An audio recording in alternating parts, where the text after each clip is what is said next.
Good evening, everybody, and welcome to another Game Dev Roundtable here on the Game Wisdom channel. Now, at long last, lag free after about 2 years of doing this. But we have another great topic lined up for this month's chat. We are going to be discussing playtesting and the importance of it.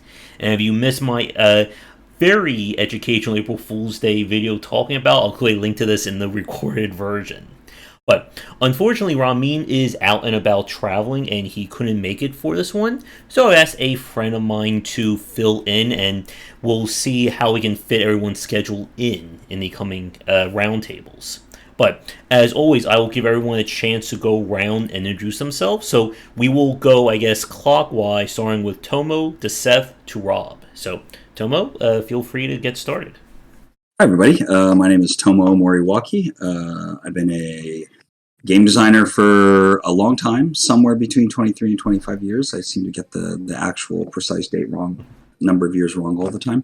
Probably my big claim to fame is running the Spider-Man 2 project from 2004, but I've done a lot of various things over the years. And in recent times, one of the co-founders of a small studio called Hyperkinetic Studios, for which we have a game on Steam Early Access called Epic.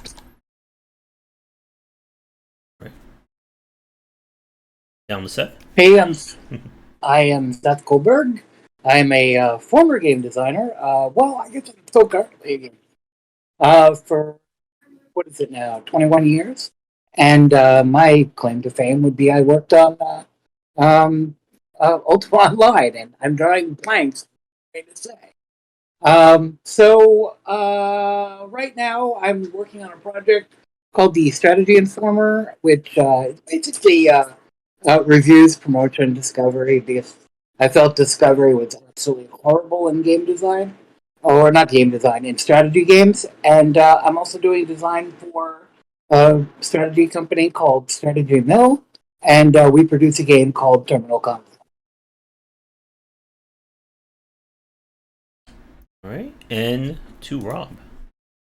Hi, everybody. I'm Rob Leach, and this month actually marks the 20th year of game work I've been doing, and I got me started in QA, which I guess is going to fit well with the topic, and I've been in production and design ever since.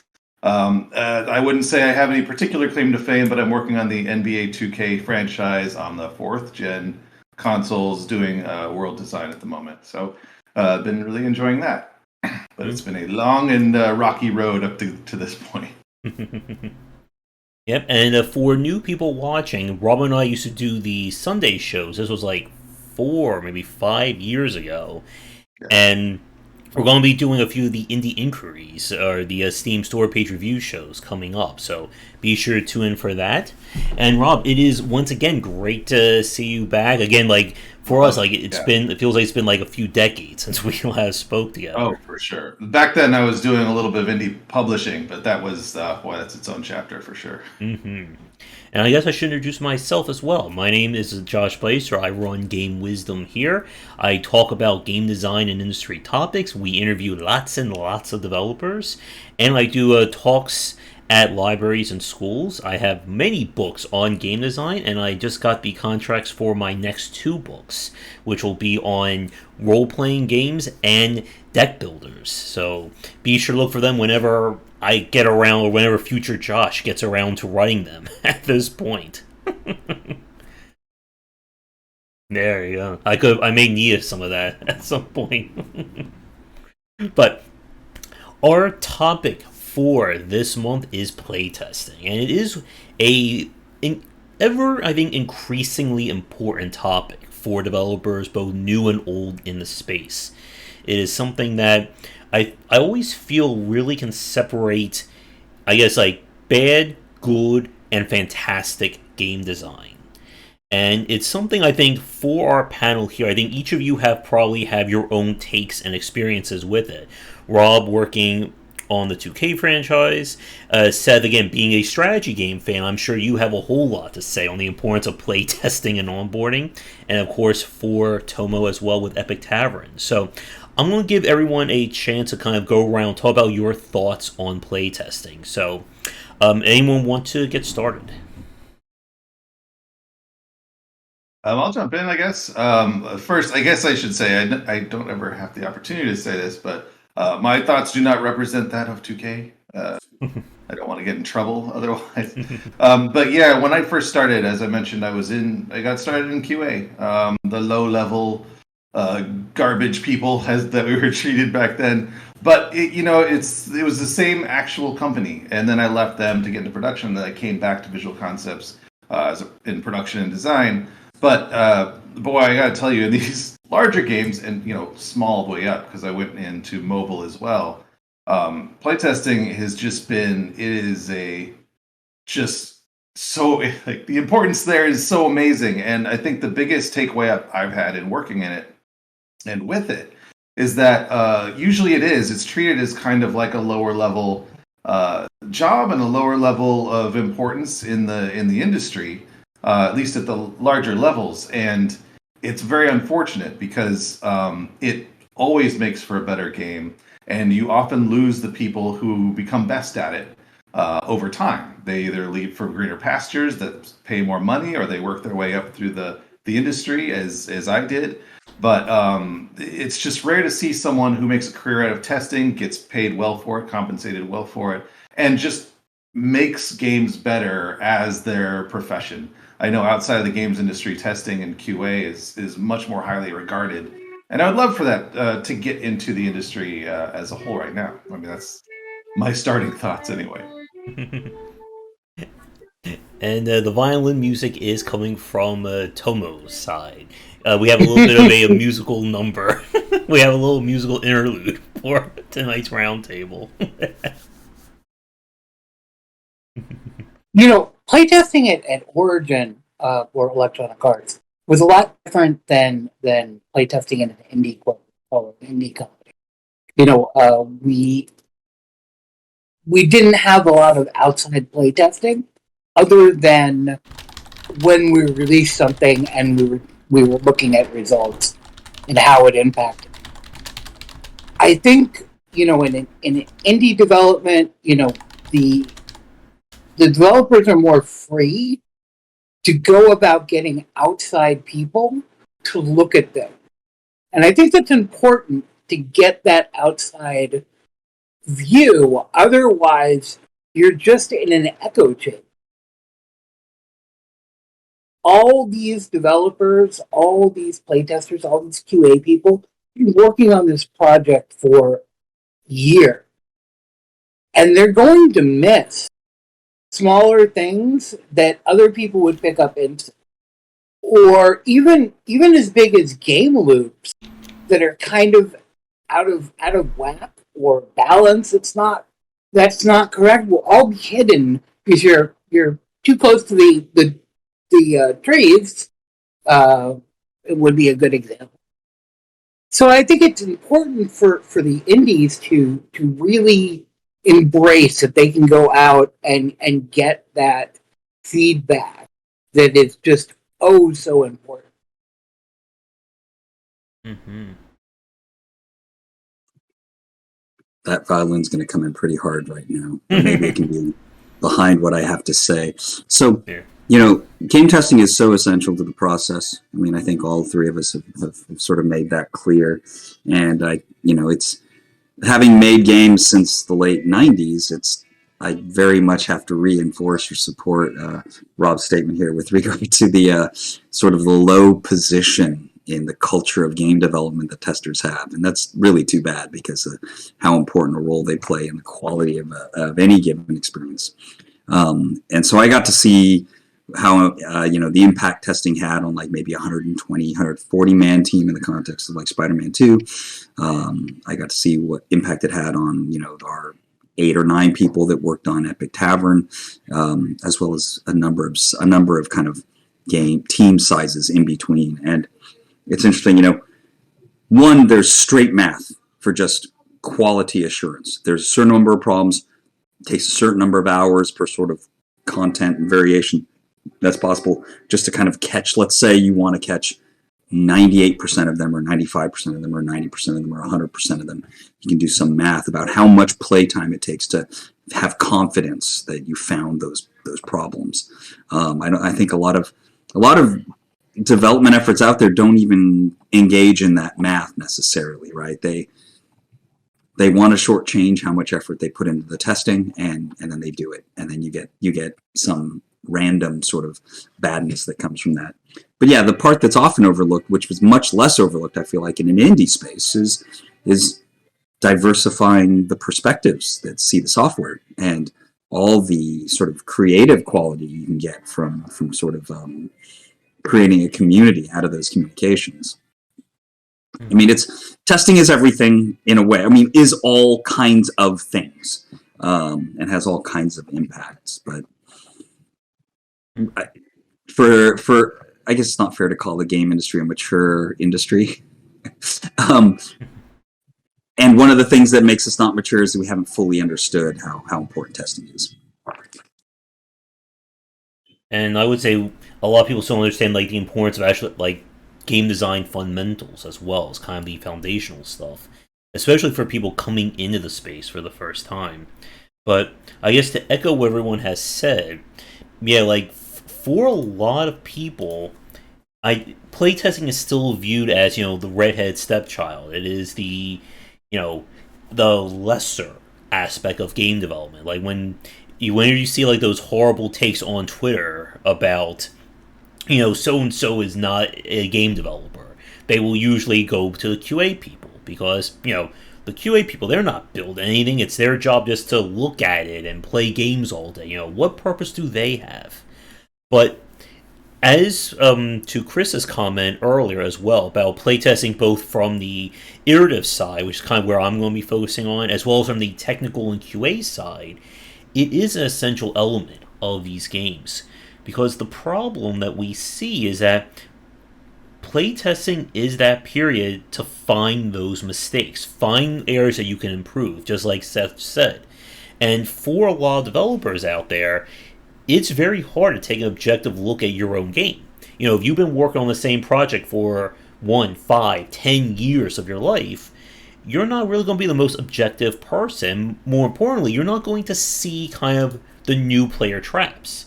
And this could easily segue into a topic on onboarding and playability as well, just because of that. And it is one of those things, I think, much like understanding game design, that it's hard to put into words if you don't understand it to begin with. And I think that could be where some people have trouble with it. And I guess to another point, I also want to say hi to Smokeback, who joined there a few minutes ago. But to the other point, that for a lot of games out there, you're never really going to understand all the iterations and all the different versions of the game that it can go through, from, you know, at the first prototype to alpha, beta, and even going to early access.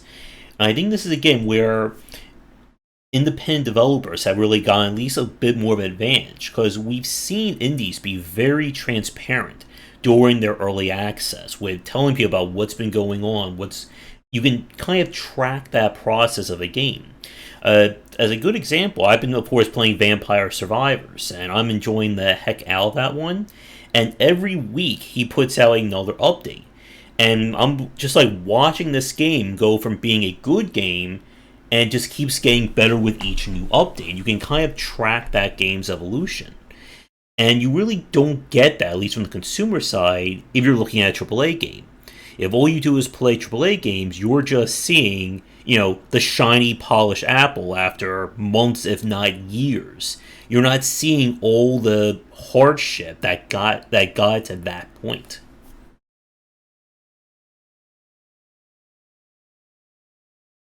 I'm not sure if you can say AAA games are always a shiny apple.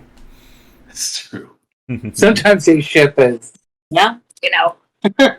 Marketing decides when the game ships, not the developer.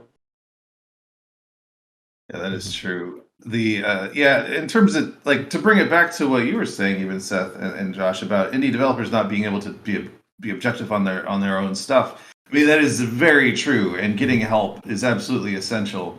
But it is also one thing to know that, and I see this trouble happen in larger teams usually. One and two man teams tend to not have this problem, especially if they're experienced. But you get work that gets done and put into the game, and not like tested by the person who implemented themselves, whether it be an artist or engineer, or even someone in production or design who had to do some like variable meddling or that kind of thing. And that first level of defense there is one very important thing that people should take into account. It happens all the time. You know, you feel very comfortable with your own code, especially with your own work, and don't often figure how it impacts other areas of the game. And as the game gets bigger, the more likely that is to happen. So when you do have that outside objective person, whether it be part of a paid team or part of someone who's just like helping you out, they can go in and kind of see the broader scope. But unless you're going in and kind of just meddling and touching yourself as you go along, boy, that was phrased poorly. As long as you're like playing with the game as you go, you might not get that perspective, and you might lose that perspective. And it's just so vital when you have a small team, because as soon as you put it out there, those issues are going to be found, and you're either going to get roasted. Well, you're only going to get roasted if issues are found. No one, very few times online are you going to get a pass for things. So, yeah, just try and keep that up is advice I would have anyway. But yeah, Nothing puts you under the microscope more than a couple of hundred people playing your game when you launch it. Mm-hmm. And Rob and I did a podcast recording about a week ago, and we were talking about this in kind of like going to like trade shows and going to, or I'm sorry, could have been Josh. I think we may have touched on this as well, Rob. Again, I do so many cats, it can be hard to keep track. But we were talking about kind of how easy it is to miss these issues as either a new or even just a veteran developer. One of the big examples, I think, of a game that did it right was Duskers by Tim Keenan. And I love Duskers. I think it's a really solid kind of like horror programming game in a way.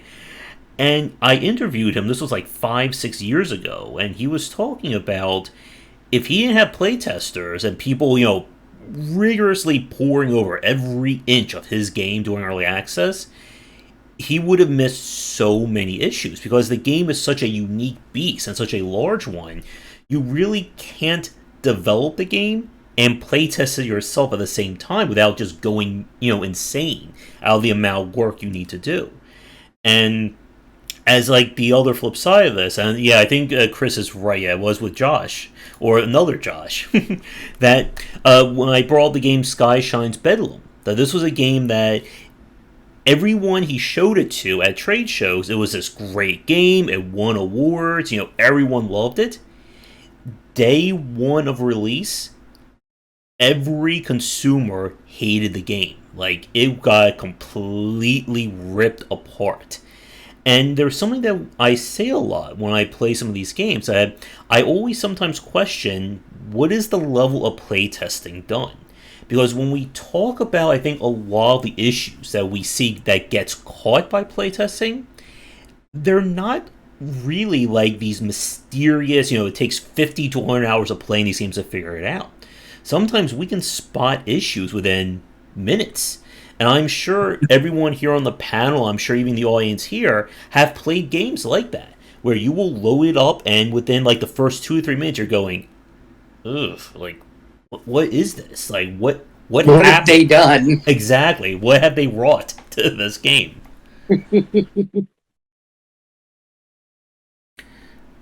So we're so fortunate.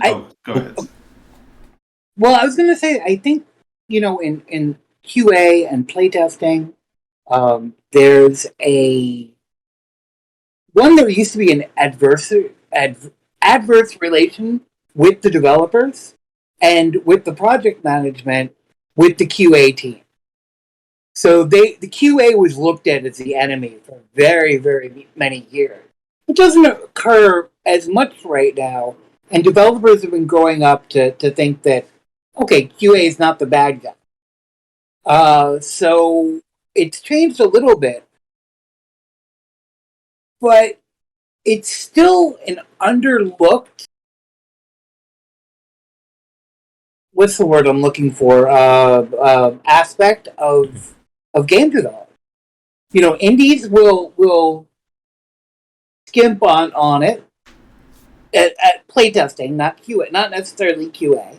A small company, a very small team, is not going to necessarily have the resources to do proper playtesting, and they're not willing to expand out because of the cost of it. So they're doing automated testing on their code. They're going through the product themselves, but they're not able to really determine, one, if it's of quality, and two, if all the systems are working correctly as they intend. Again, it's the too close to the tree. See the forest.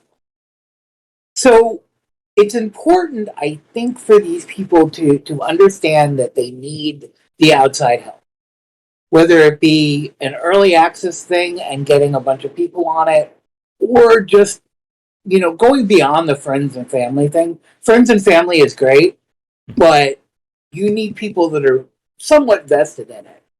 And I think indies should maybe open up the pocketbooks a little bit, spend a little money, doesn't have to be expensive, and get someone who's going to go through everything and be vested into it.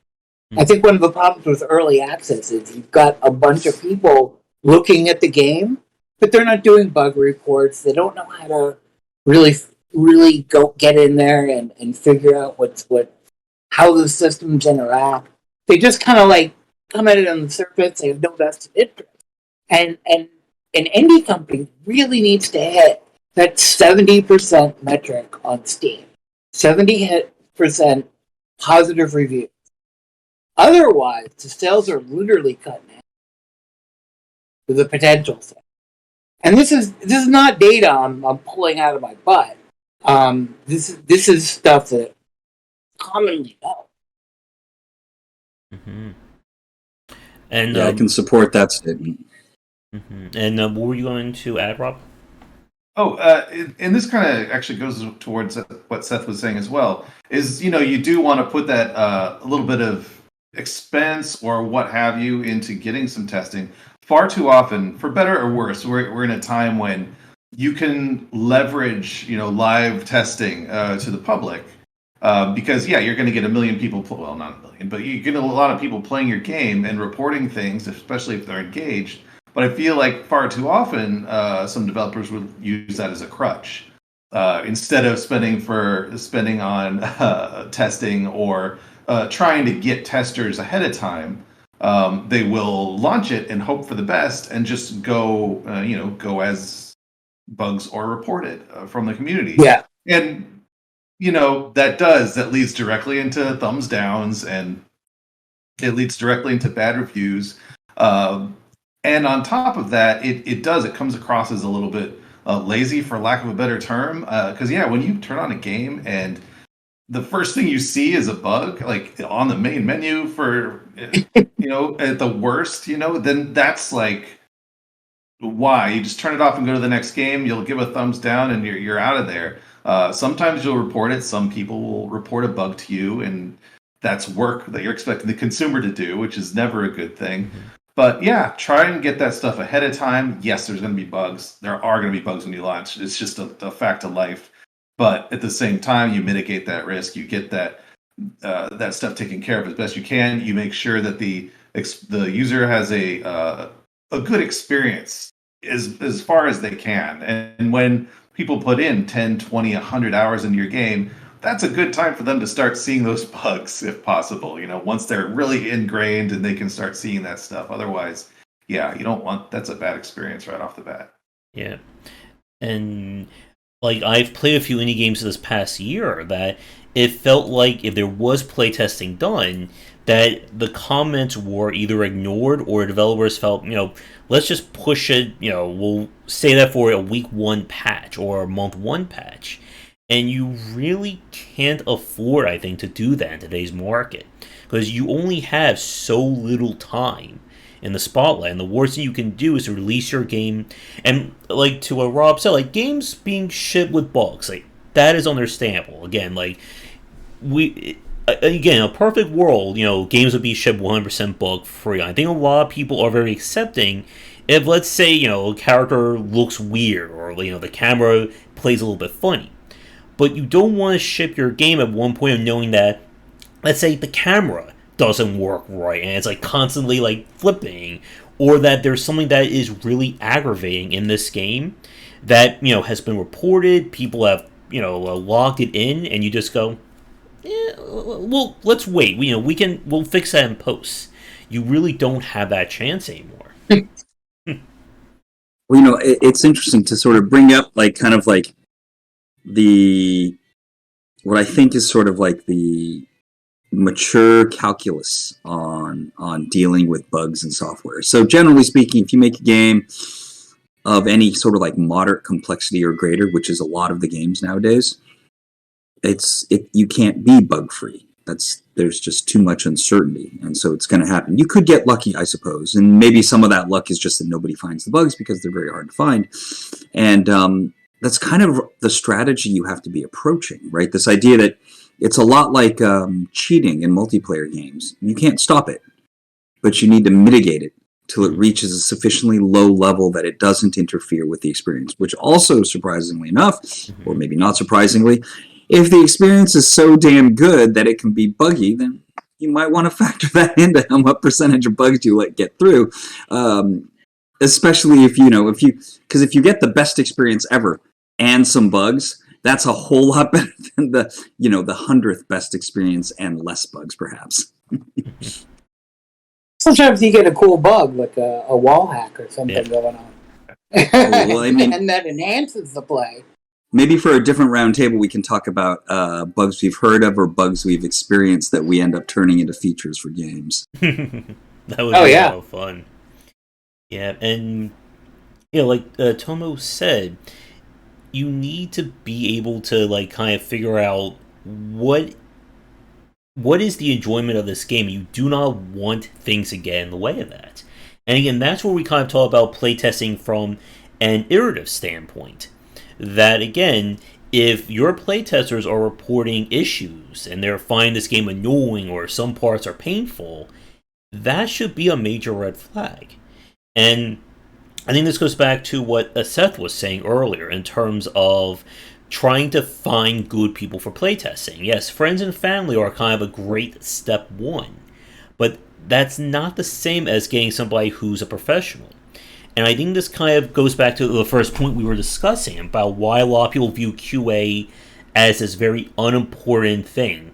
It's, the people coming in to tear apart your game, they're tear apart your artistic vision, and, don't listen to them. But there is a world of difference between good and bad playtesting and good and bad feedback.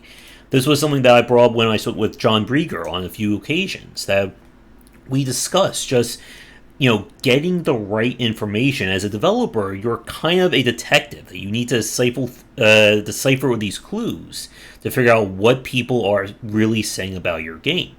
And really good playtesters, the ones who understand design and understand the process, they'll give you really great clues. But just as well, if you give your game, or if you're just relying on consumers, you could get like 50 different complaints that say 50 different things, but they're all about the one same problem.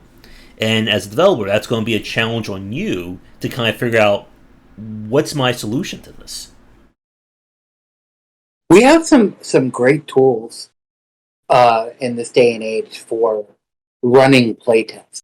Mm-hmm. Being able to be on a video call and recording the player and talking to them, and mostly them talking to you, saying what's difficult and seeing what they miss directly, and seeing where their mouse clicks go and where their eyes are drawn. Very, very important data. And we couldn't really do that back in the 2000s, and Lord forbid before that. Testing was much different, but a lot of people aren't embracing the tools that we have now. Now, granted, that's harder to do when you've got 100 playtesters or 50, and you're just trying to scattershot and see what gets back to you. But that's not really a valid method, especially in earlier development. You should be playtesting and have a really solid understanding of where your pain points are before you get to early access. I mean, if you get to early access or, Lord forbid, release without knowing where your pain points are, you've got problems. Oh yes. And Sometimes you just live with the pain points and go, yeah, that's going to hurt until patch 2, but I got to do that. there was a It's game. all cost benefit. There was a game that I played last year. I think it was called Until We Die, and they shipped it without the save system functioning, so you couldn't save in the game for the first month or two of its release. And I just sat there looking at that store page, going, "Why? Why would you do that?" There's actually been a few games like that happened. I think even one AAA game where just save wasn't. You had to wait for a 3-month patch or something like that. And again, going to Tomo's point, there's some things that you can save for the back burner or save for after release. But if there's an essential element of your game and it's not working day one, that is a huge problem. And I think this is a question for the roundtable as well as for the chat. I feel like consumers these days may have become more picky or a little bit more critical when it comes to major issues like that. Again, we're not talking about little bugs, a 1 in 1,000 chance of something happening. But if you release your game day one and something that is game critical is not working right, I feel like people these days are a lot more, I think, quicker to quit these games, especially with the Steam refund policy in place, rather than 5 to 10 years ago. Oh, for sure. Certainly. I was just going to say, you just have so much else you can do. I mean, not only do you have a million other games, even in just the genre you like to play, so to just switch to, I've got a backlog of games I've never even played, so if I got one that I don't like, I'll just move on to the next. But then you got movies and TV, streaming services, and Twitch to watch, and YouTube to watch, and the worst possible case is if you got someone on YouTube or Twitch and they're streaming your game and that major issue happens, well, you just lost a whole bunch of people potentially. So yeah. Way back when we didn't have the constant patches. If there was a patch to a game, it was it might come in the mail. Chris's dad worked for SSI, and SSI is one of my favorite game companies. And the games were janky as hell, and there was lots of errors in them. We just put up with it because that's all we had. There was no real refund policy. If you look at the first Universal, someone say what I'm trying to say. Universal Remote? EU. Europa Universalis. Wow! I am falling all over my words today. But the first one, and subsequent ones as well, but the first one was seriously janktastic. And, that was sold at an electronics boutique. And sure, there were patches for it, but you would have to go in and dial up, and it wasn't the easy process that we have now. I mean, Steam just throws the patches at you. You get 30, 40 patches a day, and I don't even have to do anything. It just happens.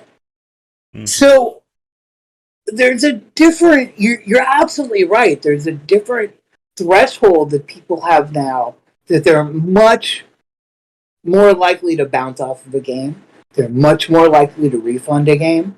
We had a conversation on Twitter the other day that the refund rates in some cases are close to 15%. And that's normal, no problem.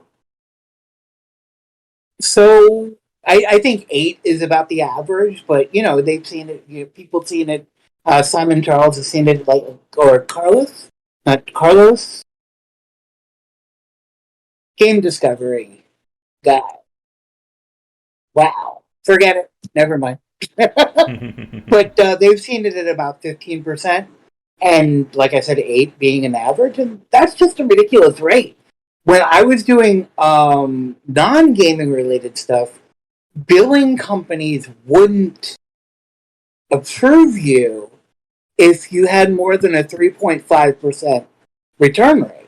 You were considered high risk at that, which would put you in the categories of like and scammy stuff. So to see an 8% refund rate, to me, that seems really bad. Sounds really bad. That would give me a pit in my stomach to see 8% of my sales are just coming right back at me, losing that money Yeah. again. Oh yeah, and to Seth's comment about having to wait for patches in the mail, I have literally had to do that. I remember for the 3DO, I had the game Brain Dead 13 that shipped with a game crashing bug. And I had to wait for, I think, whoever the publisher was to mail me a corrected disc to fix that one issue. So I have the original disc 2 and then the patch version of disc 1 somewhere lying around here. Well, I guess we were lucky because we weren't console gamers. Did console gamers ever get patches? No. Never. God, I can't remember the name of the game, but it was like an Xbox release, and I played through like the first world or stage or whatever. I got to the second one, and there was a bug that basically erased all my save files, and it kept crashing if I tried to proceed. And that was the last I ever heard of that game. I was so disgruntled after that. And yeah, nothing. You can't get no patch, no nothing. We are dinosaurs on me. God. But yeah, it's so much better. It's so much good. It's so good to have that ability, and I do appreciate gamers who will wait for the patch. It's like, okay, it's buggy today. I'm not coming back until I get the next patch. Well, that's way better than someone saying, "Well, I'm never playing this game again." So I appreciate that kind of gamer, and they are. I wouldn't say they're even that few and far between. But the fact that that kind of person exists and knows that the process is going to support them long term is good. But as a developer, you have to be on top of it, and you shouldn't even be in that position to begin with. Mm-hmm.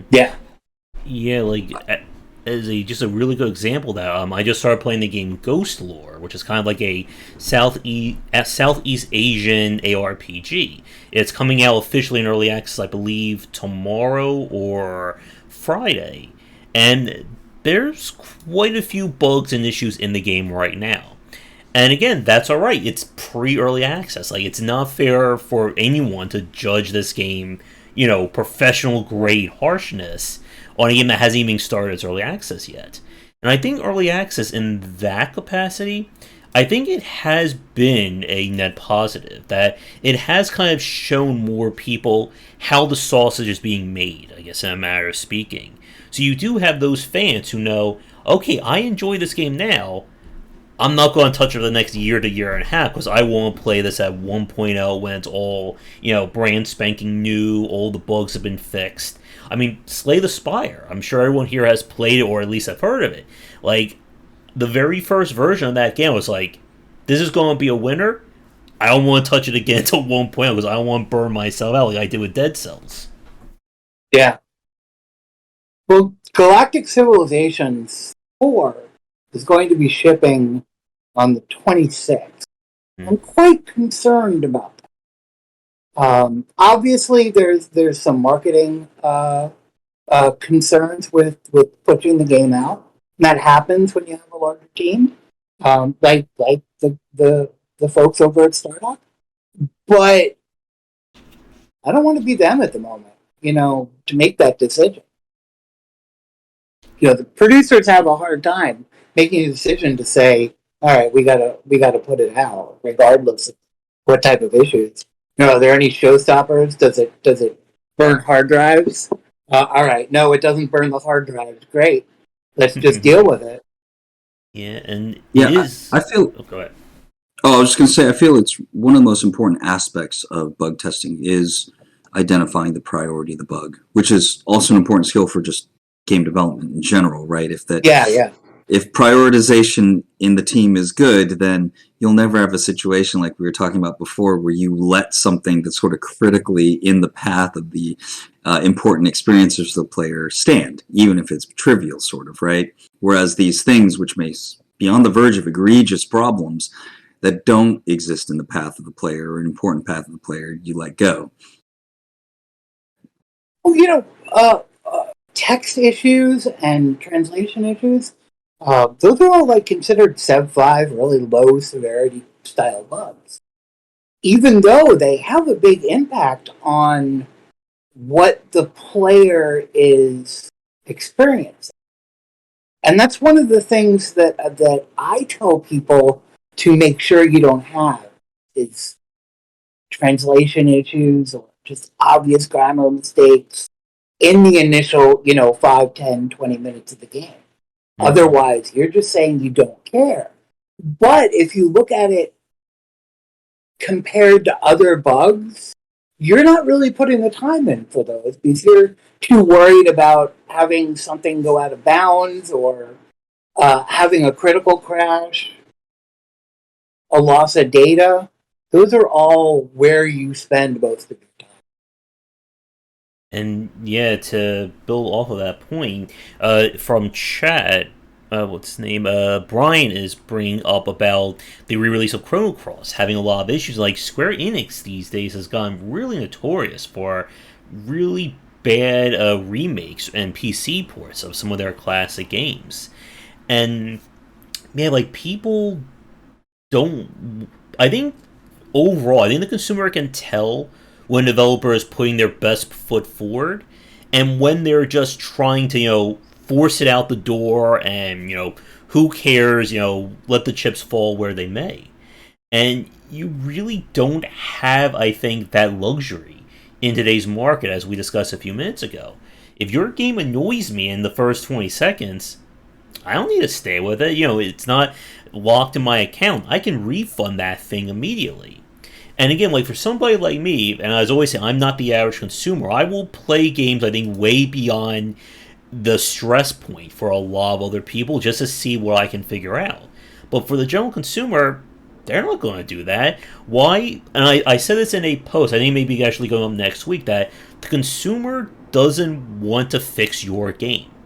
They don't want to have to mod your game. They don't want to have to go and mess with config files. If your game is broken, they're going to get rid of it. And justifiably so. Do people still mess with config files? God, those were the days. Oh, Trying to get that extra little bit of memory. Mm. No, I think that's a good point. I feel like in the console history, right? You'll see problems arise when the kind of highest level leadership for the project, maybe an EP or a VP of like a vertical of some sort, is maybe in error, because this is not just the entire vertical, including the devs, want to make the most amount of money. So let's just, we're going to disabuse ourselves of saying that that's a problem. That's great. But the people at the highest level of the strategy need to understand how to make that most amount of money. It is not desperately seeking more money, which produces more money. It's having a good strategy, having a lot of good understanding of the level, what makes the product good, and what are the kinds of things that you could mess up that'll make it fail in the marketplace. And whenever you see that misalignment at the higher level leadership between the devs and them, you see all kinds of not good things happen. Mm-hmm. There might be misalignment in the entire QA process, though. To some extent, especially in old console. Yeah, especially a big monolithic. They're testing against the stakeholders' required, which may not be. A stakeholder is not a game designer in a lot of cases. They could be marketing, they could be production, they could be, whatever. Although I would say the flip side can be true, where the game designer ends up working at odds to the overall success of the product because they don't understand the marketing objectives and who the audience that's being sold to is. I know, it gets easier the further back you go because the demographic of gamer was more and more the same thing. Mm-hmm. Back in our early days, we were the gamer, we were the audience, make ourselves happy, product succeed. Yeah. And then somewhere in the early 2000s, things just went super postmodern and it required a lot more research into what the audience needs. Yeah, that's a really good point. There's the whole possibility of over design. There's a whole possibility of just like wanting to do what you want to do, and that goes at all levels. Whether or not you listen to QA based on what you think their expertise level is, I've seen that happen a lot. But yeah, it is a top-down thing. Like, we're in production, we're in design, we're in testing, we're in engineering or art. We don't have the big picture perspective all the time. We can only work on what we're working on, and we have to trust. Everyone's got to trust that they're doing their job, and so you just got to trust that the leadership is guiding the ship in the right direction.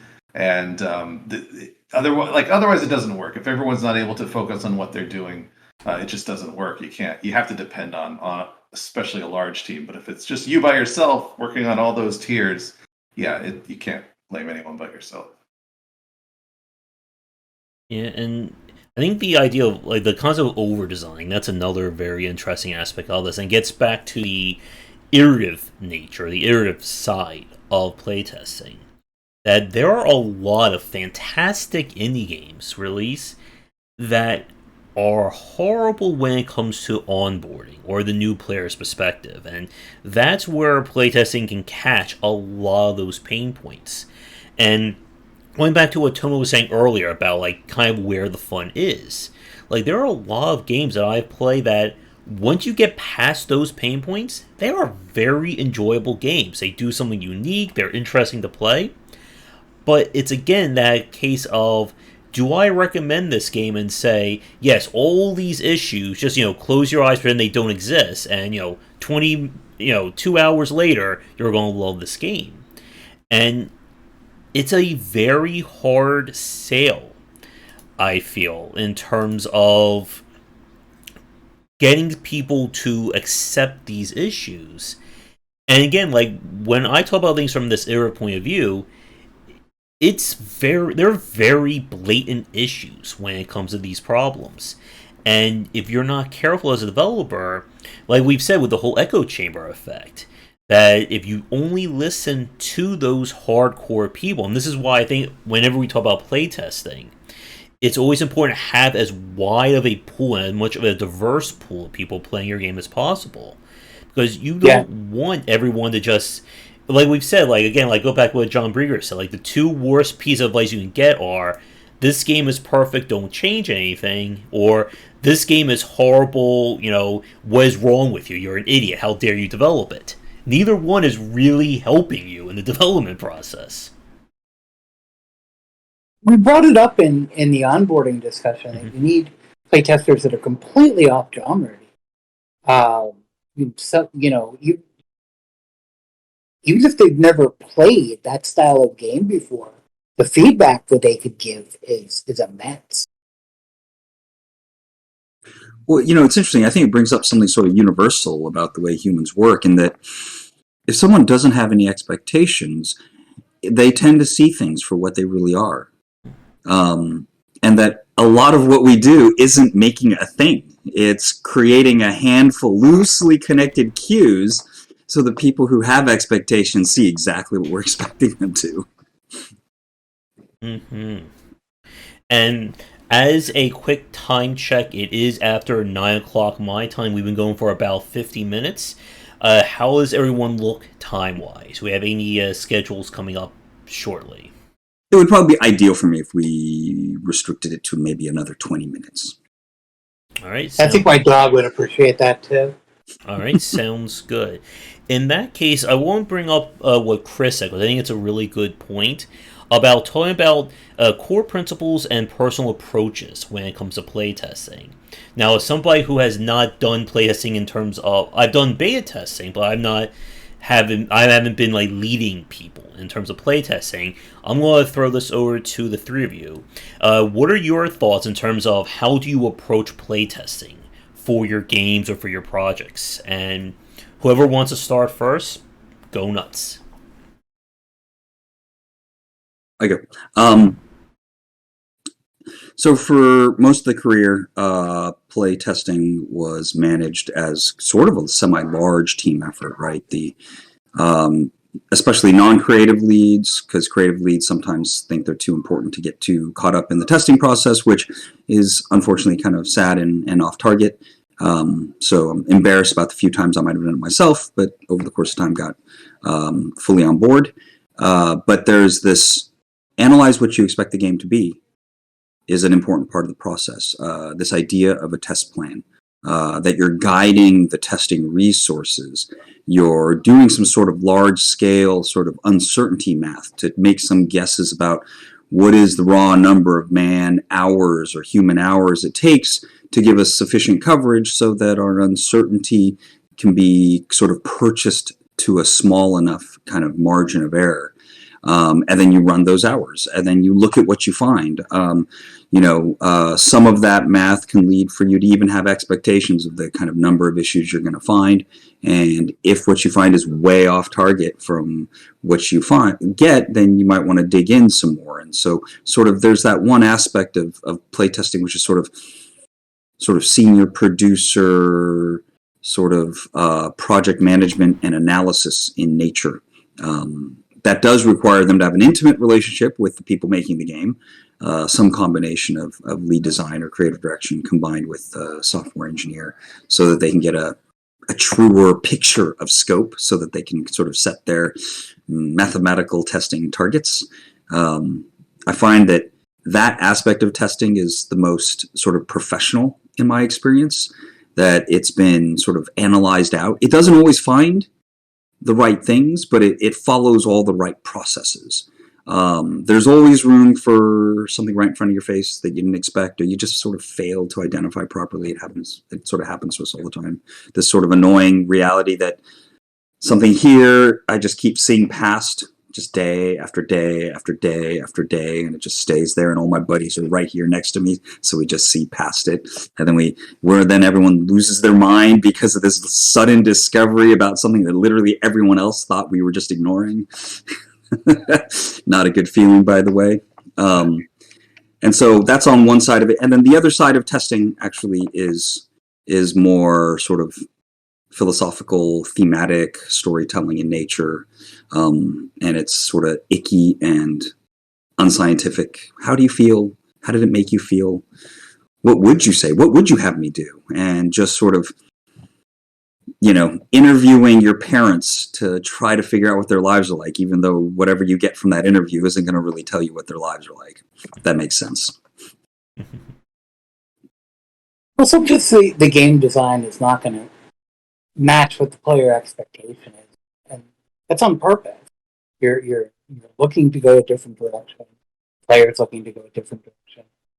I think from a testing perspective, for an indie smaller company, it should be more about the experience, the way people go about using the product, the various pain points that they're encountering, other than just having 300 hours of people going through and looking to see what gets. So I don't think an indie has that capability in mind. I've seen a lot of products come out of professional QA shops that are just not ready for prime time. They need to be cooked. We've talked about a few of them before. Mecha Jammer would be one. There was no, when you played that game, you saw all these errors, and they were apparent to you. In that case, getting some playtesting for that product outside of that QA group, which that QA group was probably micro focused on a list of things to validate from a test guide, rather than the playability of the game. And I think that's where we're trying to make the distinction, is between a series of use cases and playability. Playability is really where the playtesting should change. Yeah, I would agree with that. Again, it doesn't surprise as much anymore, but there have been times where I've been surprised at the level of quality that I see from an independent team who, like, this could very well be their first commercial project, and they hit every point or most of the points of their game. And then I turn to a game that I can see, like, the credits and say, this so and so worked on, an entire laundry list of AAA or AA titles. And I play the game, and I see all these issues that you would think that having, like, the pedigree of already working in the space, already been part of so many projects, would allow you to see those problems.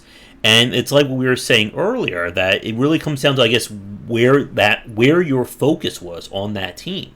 And for some people in the design process, they may not think about QA. They may not even, comprehend, what it's like for somebody who's not on the team to play their game. And I mean, again, not to just like put any developers on top of the pedestal, we've also seen indie developers in the past who've also just completely disregard playability, or say, it's not my game's fault. The consumer doesn't get why this game works. And again, like, I think one of the more like subtle aspects or subtle things about today is that the people who have grown up playing games or have been learning about game design, they're figuring this stuff out, I think, a lot faster than veterans and people who've been in the space for a lot longer.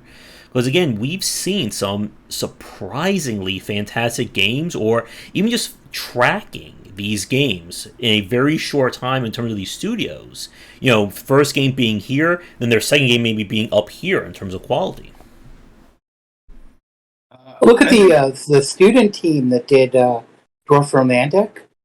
I mean, they hit that out of the park for a bunch of young first game type thing. I mean, that came out of the game jam. I think they were 17 or 18. So, I mean, that just exploded. And, there are AAA teams that wish they could get that type of tightness and quality into their game. Look at, like, Vampire Survivors or Loop Hero last year. Like, Loop Hero just, like, came out, and, like, from that first demo, everyone was like, oh my god, like, look at this game. It was, like, fantastic. I think, Josh, you and I touched on this in one of our earlier conversations. That first game is often a product of a passion and focus and just drive that, once you get that out, you might not have as much the second time around. Yeah. I feel like that's what makes some of those so perfect in a way. Like they're doing everything right. Their focus is on everything. They put every bit of effort into it, and then you get to the second game and you have an idea. But I think Tomo mentioned it before. Sometimes there's that thing right in front of you, and you're focused on all this other stuff, and you just miss all these little things right in front of you. And those will drive you nuts. Like, it happens all the time. It's like, oh my god, how did I miss that? It's so blatant, and yet it's there. So I do, and I think that happens at all levels. One of the biggest pet peeves I know from producers, that when I was a tester for sure, and even now that I'm on the other side, is that last minute bug that comes up. It almost happens every single time. That you're like 1 week before you need to submit to like Sony or Microsoft, or you're about to flip the switch on Steam on your promised date, and that issue comes up, and you're like, well, where was this 3 weeks ago? This has been in the build for months. And it's just that stuff happens, and it really sucks for everybody. I know the testers don't love when that happens. When I was a tester, my whole team would be like, oh my god, how did this get past us? Well, it's the hundreds of other bugs we've been focused on. It's all the other stuff we've been focused on the whole time. And it's just one of those realities. I don't know what my point is other than to showcase that happens.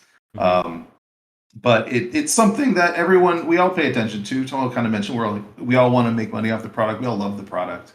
We really do. And it all makes us sick when that kind of thing occurs, and when the end user has a bad day with our game. I should say that there's those shovelware folks who don't seem to care as much, but I can't speak to them very easily. But yeah, I don't know. Just wanted to throw that. You could always just describe those people as their typical hit rate being more like 40% instead of 85%. Mm-hmm. Yeah, and I know we are coming up on time. There's one final point that I want to bring up, and then I will throw it around to the table for any final thoughts or any final topics. But one thing that we didn't touch on, I also want to bring up, again, getting back to kind of like people downplaying or being dismissive of QA, is that we've seen a lot of developers and major studios that when there's issues with a game or when a game is released and there's all kinds of problems, they will oftentimes throw QA under the bus. They'll say, our QA team completely missed all this very apparent stuff in our game. And the fans will oftentimes, eat that up, and they'll say, it's QA's fault, and the developers and the people behind, their hands are completely squeaky clean. And I feel, again, that is a very big problem.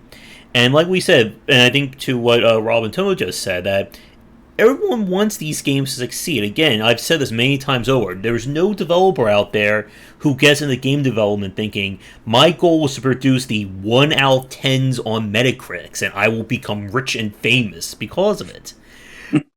But just like with understanding game design from a foundational or from a scientific standpoint, you also, I think, need to treat QA with the level of respect that it deserves, and that there is just as much, I think, of a craft to good QA, just as there's a craft to any aspect of game development. Whether you are testing for bugs, or if you're just the artist, or even if you're just the person who's organizing teams at your company, that there is always a craft behind what makes this stuff work. And if you don't do it right, or if you completely downplay what's important, it's oftentimes where we see these games that you can tell that no matter what the intentions were, something didn't work. And I think going back to a point I said earlier, that consumers these days, even myself, like, we are very much in tune when we play a game and something is just not right. It's like listening to music and someone just is randomly playing a tuba, or just throwing plates against the floor in the middle of a song. And conversely, we can tell when a game does it right. We can tell when there is that passion there. When we see it from games like Loop Hero or Vampire Survivors or Celeste or any one of these games that really blow up, that you can tell when the developer and everyone on the team is perfectly aligned and in sync with what they want this product to be. Well, even in disaster products, I mean, there's a lot of passionate people involved in it. Part of the problem, I think, is that from a functional QA point of view, their job is not necessarily to tell you that your systems are good. That's not really their job. They're executing use cases. They're looking at functional issues. They're not looking at playability, game design, whether it's an enjoyable thing. They're trying to determine whether it's of quality. It doesn't necessarily mean that it's enjoyable. Although, when you mention that, I do think that there is this sort of like, in the context of kind of a large team, there is a healthy sort of secondary set of connections that kind of product leadership has with sort of senior QA, as well as the lead, as well as the design department of the team, that becomes a sort of distributed vibe analysis factory of some sort. At EA, we used to, after hours, because they didn't ever want us to leave the office, we would get all the games that the various studios were in production on, and we would get to look at them and do some basic playtesting on stuff that we normally wouldn't work on. Like I was doing playtesting on American McGee's Alice, the original one, and Motor City Online, which those were totally different studios than Origin. So that was kind of cool. And there was this like you said, hive mind of people involved in the products and giving feedback back to them. But when you looked at the QA team, it was a room for American McGee it was a room of 40 people who were literally just following this guideline of regression testing. And that's not necessarily the best answer, especially if you look at it from an indie perspective. You know, a 1, 2, 3, maybe even 5-person shop can't really deal with the product like that, or they're gonna misstep all of it. Again, the problem with it being right there, you're gonna look at it 1,000 times. Every developer in every software development case has had that problem. That's not a unique problem to game design. That's just a problem with being focused on something for so long. Yeah.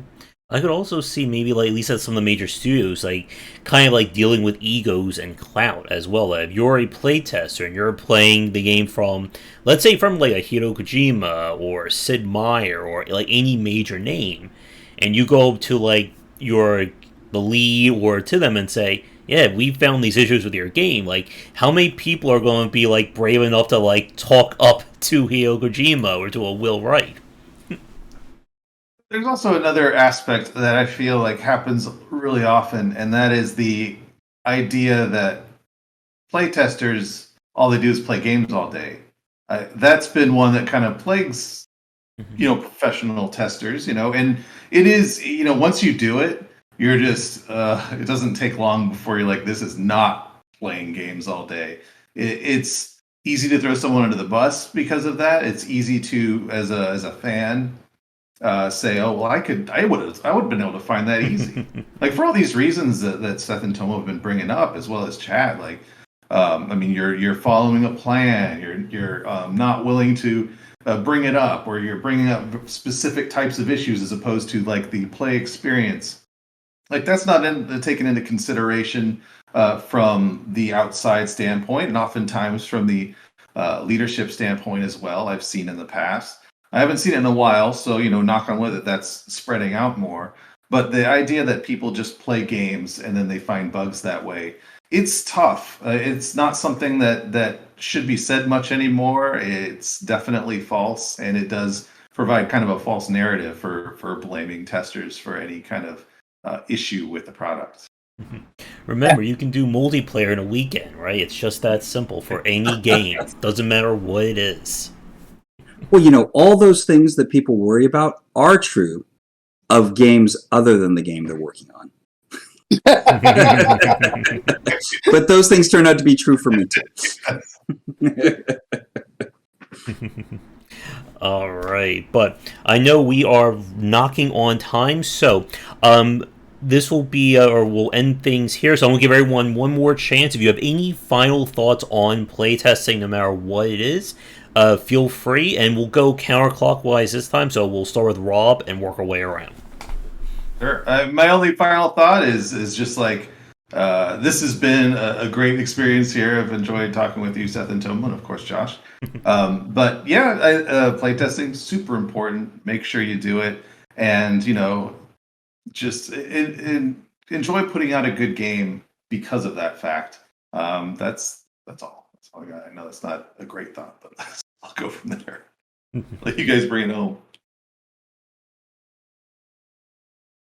I'd say my final thoughts on testing is that it's just that it even seems like a separate part of game development is really just an idiosyncrasy of the cultural history so far. I think before we know it, or with enough time for us old console devs to become sort of forgotten, or the way things were back in the early 2000s is forgotten, that it'll become more and more like sort of quality assurance in other tech fields, and just it's a piece of the puzzle, just like any of the others.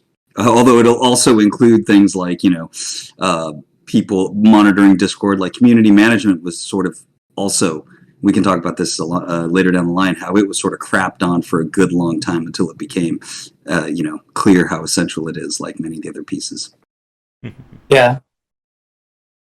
And if you want to factor in community management into testing and playtesting, they're the front line for collecting the information and sort out, when a player just loses their mind, to get the developer the right information that they can actually work on instead of just, okay, this person lost their mind over this. I think on a smaller, I like to focus on indies lately. I guess that's where my head is. I think that some of them are not opposed to playtesting. They certainly don't embrace it. I don't know if that's a fear. I don't know if that's my game's better than that type thing, or I know how it's supposed to be, and these people are not. Or if it's just they don't know how to run a good playtest, so they don't do it, and they just put it out in EA and take what they can get. And I think the indie developers should embrace the playtest. They should go back to Josh's April 1st video, watch it a couple of times, playtest your game.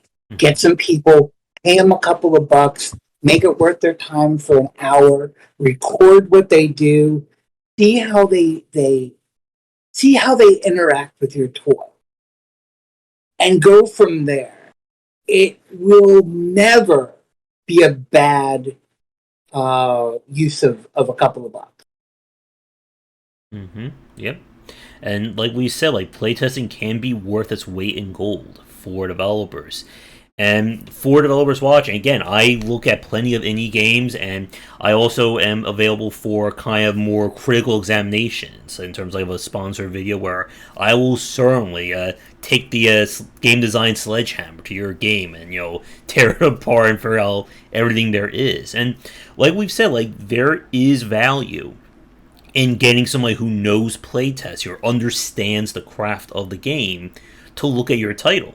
And it's why, like, having one of those people can be worth, 50 or 100 of your friends or just general people just looking at your game, them all saying, 2 thumbs up, don't change anything.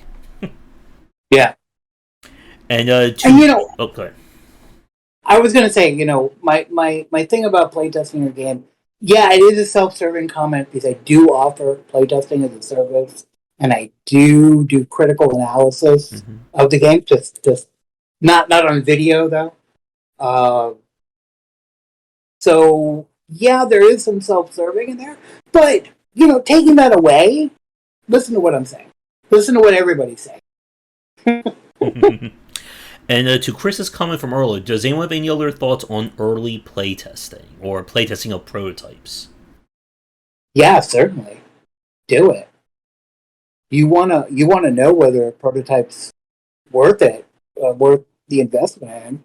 I mean, who wants to spend a year on something that could have been flushed down the toilet and moving on to probably the next great product?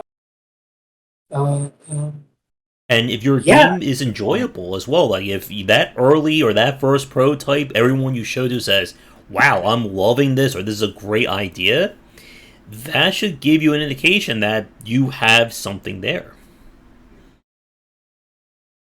Exactly. We all think that our ideas are the best things since sliced. And that's not necessarily true all the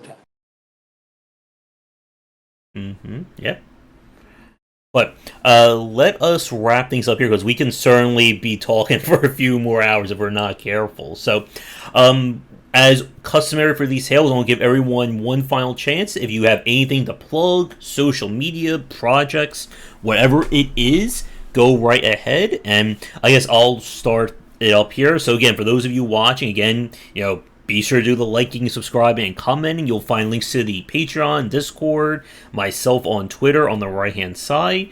Discord's linked down below. You'll find links to all my books.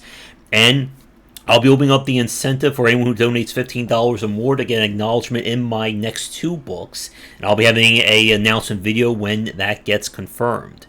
So, over to Tomo. Oh, you're muted still. We have a game on early access. It's called Epic Tavern. Hopefully we get out of early access this year. And I think that's all I have to plug. Darn it, all those client projects I can't talk about.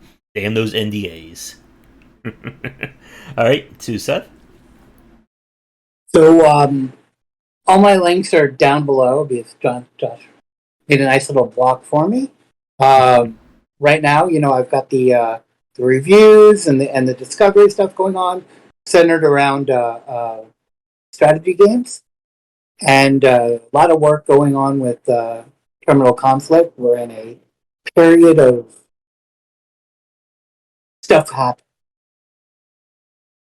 And like I said, I also do some freelancing and contracting. And if you need that for your indie game, I'm there for you. Right. And Rob, do you have anything you would like to plug? No, I don't at the moment. I'm working on a couple of things. I'm starting to get back out into the world now that I've been out for a couple of years, and now I'm coming back in. So I'll have things to plug shortly, I'm sure, but not at the moment. Mm-hmm. And as I said, be sure to tune into the Indie Queries with Rob and I, probably going up, for those of you watching this live, most likely next week. And for those of you watching this recorded, it should already be up. So, I'd like to thank everybody for hanging out this evening, and for not only to the roundtable, for to the audience as well. We had a lot of good feedback, which is important when it comes to playtesting. And if you'd like to suggest a topic for us to cover for a future roundtable, let us know in the comments down below. We try to do these at least once a month, depending upon schedules. So, to Tomo, Seth, and Rob, thanks again, guys, for coming out. It's been a lot of fun. Yeah, thank you. Bye, guys. Thank you. Thank you. All right. It's always awesome.